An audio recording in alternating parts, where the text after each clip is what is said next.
My name's Eric, and at the time this story started, I had just turned 27. I'd been living at home for a little over a year after a messy breakup and a career shift that left me scrambling. I wasn't lazy, not by a long shot. I worked two jobs, one remote tech support gig during the day and bartending on weekends to stack extra cash. I was paying rent to my parents, covering half the utilities, buying groceries almost every week, and still finding ways to help my younger brother out when he forgot his credit card bill again. You'd think being a functional adult pulling his weight would buy a little basic respect at home. But if there's one thing I learned about my family, it's that they have a talent for rewriting reality to suit whatever petty narrative makes them feel better about themselves. It all came to a head at a family dinner one Sunday night. We just sat down, me, my parents, my brother Dave, and his girlfriend, and the mood was already weird. Tense. My mom kept shooting me these looks across the table like I was a piece of furniture someone regretted buying. I tried to ignore it, focusing on my plate, hoping the meal would pass in awkward but manageable silence like it usually did. No such luck. Halfway through dinner, Mom put down her fork with a clatter and leaned back in her chair, arms crossed. "You know," she said loudly enough to make Dave and his girlfriend freeze mid-bite. "It's embarrassing, having a grown man lounging around here like a permanent house guest." I blinked, not even sure she was talking about me at first. I mean, Dave was still living here too, and he hadn't paid a dime toward anything in months. She wasn't finished. "You're just a leech," she sneered, curling her lip. "You'll never amount to anything if you keep feeding off other people's scraps." I opened my mouth, stunned, ready to defend myself. But she cut me off with a dismissive wave of her hand, like I wasn't even worth the argument. "If you had an ounce of self-respect, you'd pack your bags and go make something of yourself instead of clinging to people who pity you." Silence fell over the table like a dropped curtain. Even Dave looked uncomfortable, pushing his peas around his plate. His girlfriend, Megan, shifted awkwardly in her seat and stared down at her food. I sat there, hands clenched in my lap, heart hammering in my chest. My face felt hot. 1,000 comebacks raced through my mind, each more bitter than the last, but I didn't say a word. I just pushed back my chair, stood up, and walked upstairs without looking back. I didn't slam drawers or stomp around. I packed quietly, methodically, like I was deflating a life I didn't want anymore. Clothes, laptop, toothbrush. Nothing sentimental. I didn't leave a note. I didn't even bother to say goodbye. Within an hour, I had my duffel bag slung over my shoulder, and I walked out the front door without once glancing back at the house I had tried so hard to help hold together. The first few days were rough. I slept on the couch of a coworker from my bartending job, a guy named Travis who barely knew me but offered his place without hesitation after hearing the basics. I picked up extra shifts, worked long hours, lived out of my bag for a while. But weirdly, even though my situation was technically worse, I felt lighter, freer, like I'd stopped dragging a massive boulder around my neck without even realizing it. I found a tiny studio apartment after about 3 weeks. It was rough around the edges, ancient carpeting, the world's loudest fridge, a neighbor who played the drums at odd hours, but it was mine. I signed the lease and put the key on a simple little chain around my neck. It wasn't much, but for the first time in a long time, I had something no one could lord over me or take away. Meanwhile, I didn't hear a word from my family. No calls, no texts, total radio silence. Part of me hoped they missed me, or at least wondered how I was doing. But a bigger part knew better. If anything, they were probably relieved. Less groceries to buy, one less electric bill to split, someone else to blame for their problems. About a month and a half after I moved out, I was closing up at the bar one night when my phone buzzed. It was Dave, which immediately set off alarm bells, because Dave never called unless he needed something. Sure enough, when I picked up, his voice was frantic. "Eric, dude, listen, we're in a bad spot," he said without even a hello. "Mom and Dad are freaking out. They're gonna lose the house." I leaned against the back wall of the bar, wiping my hands on a rag, feeling my stomach twist. "What happened?" Dave rushed to explain. "The mortgage. They're 3 months behind." Mom thought. She thought she had it covered, but I guess not. I didn't say anything. I just let the silence stretch until Dave, desperate, added, "You used to help. You could, spot them for a little bit. Like before. Like before. Like all those months where I quietly funneled extra cash into keeping the lights on, making up the difference when Dave's emergencies drained the family funds, picking up the slack while getting treated like an ungrateful parasite. Something cold and sharp settled into my chest. I didn't even raise my voice. I just said, very quietly, "Find someone else to leech off." There was a beat of stunned silence on the other end, like he couldn't quite believe what he was hearing. Then he started sputtering, trying to guilt-trip me, painting it like I was abandoning them, like I was heartless. But I didn't hang up. I wanted him to hear it. I wanted them all to hear it. That moment when the rug they'd yanked out from under me finally yanked itself out from under them. After I hung up, I sat down at the bar, staring at the muted neon lights outside, letting the satisfaction and the sadness wash over me in equal measure. They were finally facing the consequences of years of entitlement, manipulation, and hollow cruelty. And I wasn't going to swoop in and save them this time. The house, their house, the one they mocked me in, dismissed me from, tossed me out of, it was slipping through their fingers. And I was just getting started. The days that followed were strangely quiet. I half expected another flurry of texts, maybe even a call from my mother herself, thick with reluctant apologies disguised as what's best for the family speeches. But instead, it was like they all just evaporated. No messages, no voicemails, nothing. I pictured them stewing around that crumbling dining room table, trying to cook up a new plan, realizing with dawning horror that their safety net had finally walked away. Meanwhile, life on my end was, for once, getting better. I wasn't rich by any stretch, but without constantly bleeding money into a black hole of ungratefulness, I actually had breathing room. I upgraded from instant noodles and cereal to real groceries. I bought a second-hand couch off Facebook Marketplace and actually decorated a little, nothing fancy, just things that made the space feel like mine. Every time I unlocked my rickety front door, it felt like I was stepping into something solid, something earned. It wasn't much, but it was honest. Work picked up, too. My bartending shifts turned into a full-time manager position when the old guy running the place finally retired. It came with a decent pay bump and, even better, a little health insurance. My remote tech job stayed steady on the side. I wasn't just surviving anymore. I was building. But the thing about people like my family? They don't go away. They circle back when the walls start closing in. It was a rainy Wednesday afternoon when Dave showed up at my apartment. No call, no text, just pounding fists on my thin, weather-warped door until I finally opened it, half expecting it to be a neighbor complaining about the hallway smell again. He looked like a wreck. Soaked through, hair plastered to his forehead, face tight with that particular blend of desperation and arrogance he inherited from our mother. "Eric, man, come on," he started, shoving his way into the doorway before I could say anything. "You can't just leave them like this." I crossed my arms and blocked the entrance. "I didn't leave anyone," I said calmly. "I left a situation where I was treated like dirt." "Big difference." He ran a hand through his wet hair, frustrated. "Look, I know they were harsh sometimes, but you know how Mom gets. You can't just let them lose the house. It's Dad's too. You owe them." I raised an eyebrow. "Owe them? You lived there for free for like a year."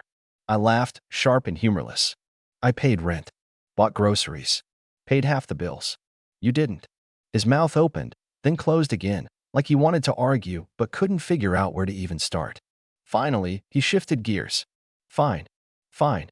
Not for them, then. Do it for me, man. I'll get it back to you. I swear. Just a loan to get through this rough patch." The same song, a different verse. How many rough patches had I helped him through? How many times had I floated him cash for car repairs, late fees, emergencies that somehow always coincided with concert tickets and new sneakers? I shook my head. "You don't get it, do you?" He scowled. "Get what?" "That I'm not the safety net anymore." There was a long, stretching silence. Behind him, the hallway light flickered, casting jittery shadows across the walls. "You really gonna let your own family get kicked out on the street?" he said, voice rising, indignant now. I didn't flinch. They made it clear I was never really family. Just a leech, remember? For a second, I thought he might actually swing at me. His fists clenched at his sides, jaw working like he was chewing rocks. But all the fight drained out of him at once, and he just sagged there, dripping rainwater onto my welcome mat. "You're gonna regret this," he muttered. I stepped back and slowly closed the door in his face, locking it with a firm, final click. It wasn't easy. As much as I hated what they'd done, what they kept doing, a small part of me still felt twisted up inside. Guilt is a hard habit to break, especially when you've been raised on a steady diet of it. But I reminded myself, over and over, they made their choices. They burned the bridge. I just watched it fall. And fall it did. A week later, I got a group text. Not from Mom. Not from Dave. From Megan, Dave's now ex-girlfriend. The message was simple, a blurry photo of a foreclosure sign staked into the lawn of my parents' house. Red letters. Bold. Final. Below the photo, she'd written, "Thought you should know. Hope you're doing better." I stared at the screen for a long time. Then, almost without thinking, I set the phone down, leaned back in my battered second-hand armchair, and just smiled. They'd lost the house. And for the first time in years, I didn't feel like I'd lost anything at all. But what came next? Even I wasn't prepared for it. At first, I thought that was the end of it, poetic justice neatly wrapped up in a foreclosure sign. But if there was one thing I should have known by now, it was that my family didn't believe in clean endings. When entitled people lose something they think they're owed, they don't just take the hit and move on. They flail. They scramble. They look for someone to blame. And for them, I was the easiest target. The next wave didn't come through texts or calls. It came through whispers, through mutual acquaintances, through social media posts I wasn't even tagged in, but inevitably got screenshotted and sent to me by well-meaning friends. Posts where Mom painted herself as a struggling, heartbroken parent who'd been abandoned by her ungrateful son right when she needed him most. Posts where Dave dramatically hinted at being betrayed by blood and talked about how real family shows up when it counts. The narrative was slick, polished. It hit every emotional chord they knew would tug at outsiders who didn't know the full story. To the outside world, they looked like victims. I looked like a cold, selfish traitor. At first, I told myself it didn't matter. Let them talk. I knew the truth. The people who mattered knew the truth. But it ate at me anyway. Late at night, sitting alone in my little studio, I'd scroll through those posts, feeling my chest tighten. I thought about replying, about laying out every receipt, every Venmo payment, every utility bill with my name on it. I thought about telling the world how many months I'd gone without a real meal so I could make sure Dave didn't lose his car. How many times I swallowed back anger just to keep peace that only I seemed to care about. But I didn't. Because deep down, I realized something important. They weren't posting for me. They weren't posting to start a real conversation. They were posting for sympathy, for attention, for validation from people who only knew the version of events they were selling. And I wasn't going to give them the satisfaction of a public meltdown. Instead, I went silent. Completely. No responses. No vague posts of my own. I focused on my work, on my friends, on rebuilding a life that no longer included playing janitor to someone else's disasters. But silence, too, has a way of making entitled people desperate. It was about 2 months after the foreclosure that the next incident happened. I was at work, organizing invoices behind the bar, when Travis, my boss now, stuck his head into the back office. "Hey, man," he said, looking weirdly uncomfortable. Your mom's out front." I froze. I hadn't seen her, or Dad, for that matter, since the night I walked out. My stomach twisted in that old, automatic knot, the one you get when you know a confrontation is coming whether you want it or not. I stood up slowly. "Did she say what she wants?" Travis scratched the back of his neck. "Said it was an emergency. She's making a scene." I sighed and followed him out. Sure enough, there she was. Standing at the bar, shoulders squared, mouth pinched into that familiar judgmental line. Her clothes looked wrinkled, hair frizzed from the humid air outside. But her eyes, those eyes, were just as sharp and cold as I remembered. When she saw me, she plastered on the fakest smile I'd ever seen. "Eric," she said, loud enough for the few customers in the bar to glance over. "We need to talk. As a family." I didn't move any closer. Just leaned against the doorframe and crossed my arms.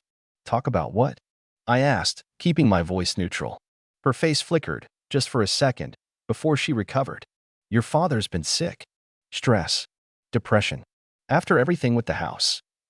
She shook her head dramatically. "He needs help. We all do." There it was. The pivot. The carefully framed appeal to guilt, designed to hit every soft spot they used to exploit like clockwork. "And you think I can fix that?" I asked. "You owe it to him," she snapped, the mask slipping a little. "After everything he's done for you. You lived under his roof for free." I cut her off with a quiet laugh. "I paid my way. You just never wanted to admit it." Her mouth opened and closed like a fish gasping for air. She hadn't expected me to stand my ground. Not in public. Not with witnesses. She tried again, lowering her voice. We just need a little help to get back on our feet. Alone. Temporary. Temporary, I repeated, smiling humorlessly. Like all the other temporary help I gave? Her face flushed an ugly red. You're seriously going to turn your back on your own blood? She hissed. I stood up straight and took a slow step forward, meeting her glare head-on. You turned your back on me, I said, low and steady. The night you called me a leech and told me to leave if I had any self-respect left. Well, congratulations, Mom. I found it. Her mouth opened, ready to fire back, but I didn't give her the chance. I turned and walked back toward the office, calling over my shoulder, You're not welcome here. Don't come back. And this time, I didn't look back. The fallout was immediate. More nasty posts. More second-hand stories about how cruel and heartless I was. Dave texted me a string of insults that I didn't even bother reading past the first line. Even Megan reached out once, apologizing for the way things had gone but still subtly suggesting I should at least help with Dad's medical bills, out of kindness. I ignored them all. Because here's the thing about kindness. It isn't kindness when it's extracted through guilt and threats. It's just manipulation. And for the first time in my life, I wasn't playing along. But just when I thought they'd finally gotten the message, just when I thought the chaos was over, something else happened. Something I never expected. I found out about the final twist the way most disasters reveal themselves these days, through a single, unexpected knock at my door. It was a Sunday evening, the kind where the whole world feels like it's winding down. I had a frozen pizza in the oven, the TV low in the background, the kind of peace I'd fought hard to build. When I heard the knock, I almost didn't answer. Honestly, part of me thought it might be Dave again, trying one last guilt trip, or maybe my mom back to stage another sad performance. But it wasn't either of them. It was a man in a worn jacket, clipboard tucked under his arm, flashing me a badge that made my heart stumble. Eric Patterson? He asked. Yeah, I said cautiously. I'm Detective Moore. Mind if I come in? We just need a few minutes of your time. I stepped aside slowly, pulse hammering in my ears. He walked in, glanced around my tiny place, then turned to face me squarely. I'll get straight to it, he said. Your parents filed a police report 2 weeks ago. Claimed you stole money from them. Significant money. I blinked. What? He nodded grimly. They allege that during your time living with them, you siphoned funds from a shared bank account. They provided transaction logs, screenshots, statements. Enough to warrant an investigation. For a long moment, I couldn't even speak. I just stared at him, the words slow to form in my mind. I didn't touch their accounts, I finally said, voice rough. I paid my share. I paid more than my share. They were the ones asking me for money, not the other way around. Moore studied me for a beat, then nodded slightly, like he wasn't surprised. Honestly, your story tracks better than theirs. The evidence they submitted is flimsy. Most of the charges they flagged were from their own spending. Vacations, home improvements, things your name isn't even attached to. But we still have to follow protocol. I let out a shaky breath, the weight of it settling over me. They hadn't just tried to guilt me, hadn't just tried to humiliate me, they were trying to ruin me. Here's the good news, Moore said, pulling a paper from his clipboard and handing it to me. We're not pressing any charges. There's no case. But you might want to think about protecting yourself moving forward. Get a lawyer. Keep records. People don't always take kindly to being cut off. After he left, I sat there for a long time, the pizza in the oven burning to a crisp while I tried to process it all. They tried to destroy me. Not because they needed the money, that was long gone, but because they couldn't stand the idea that I had walked away and built a life without them. For a few days after that, I did nothing. I went to work. I came home. I stared at the walls, thinking about everything I had poured into that family, how little it had ever meant to them. Then, one night, I made a decision. If they wanted to play dirty, fine. I could get dirty too, legally. I dug out every receipt, every bank statement, every Venmo transfer and PayPal transaction from the last 2 years. I highlighted every instance where I had sent them money, covered bills, paid rent. I organized it all neatly, attached signed receipts from the landlord showing my rental payments during my time at their house, and emailed it to a lawyer that one of my coworkers recommended, a sharp, no-nonsense woman named Sheila who took one look at my case and said, "Oh honey, we're going on offense." Turns out, not only did I have enough to prove I hadn't stolen from them, I had enough to sue them for defamation and emotional distress. It took months, and it wasn't cheap. I had to dip into my small savings, pull extra shifts, cut back on everything. But I was determined. Not just for the money, though that would certainly be nice, but because I needed them to know they couldn't keep walking through life stomping on people and expecting no consequences. When the lawsuit papers were served, I imagined the explosion inside their tiny rental apartment. The one they were crammed into now that the house was gone could have been heard from my place. At first, they tried to bluff, claimed I had no case, claimed it was all a misunderstanding. But Sheila was relentless. She gathered the social media posts, the police report, the baseless accusations, the testimonies from coworkers and friends who had witnessed their harassment. Piece by piece, she built a wall around me that they couldn't climb over. Faced with the mounting evidence, their lawyer eventually pushed them to settle. The terms were simple: a public retraction of all their accusations, a written apology acknowledging that they had made false claims, and a monetary settlement that, while not massive, was enough to pay off my lawyer fees and still leave me with a tidy chunk of change. I remember sitting in the lawyer's office, reading their written apology. It was stiff, insincere, clearly drafted by their attorney, but it didn't matter. Seeing their names under those words, admitting fault, was worth more than any check. It felt like closing a book I should have shut a long time ago.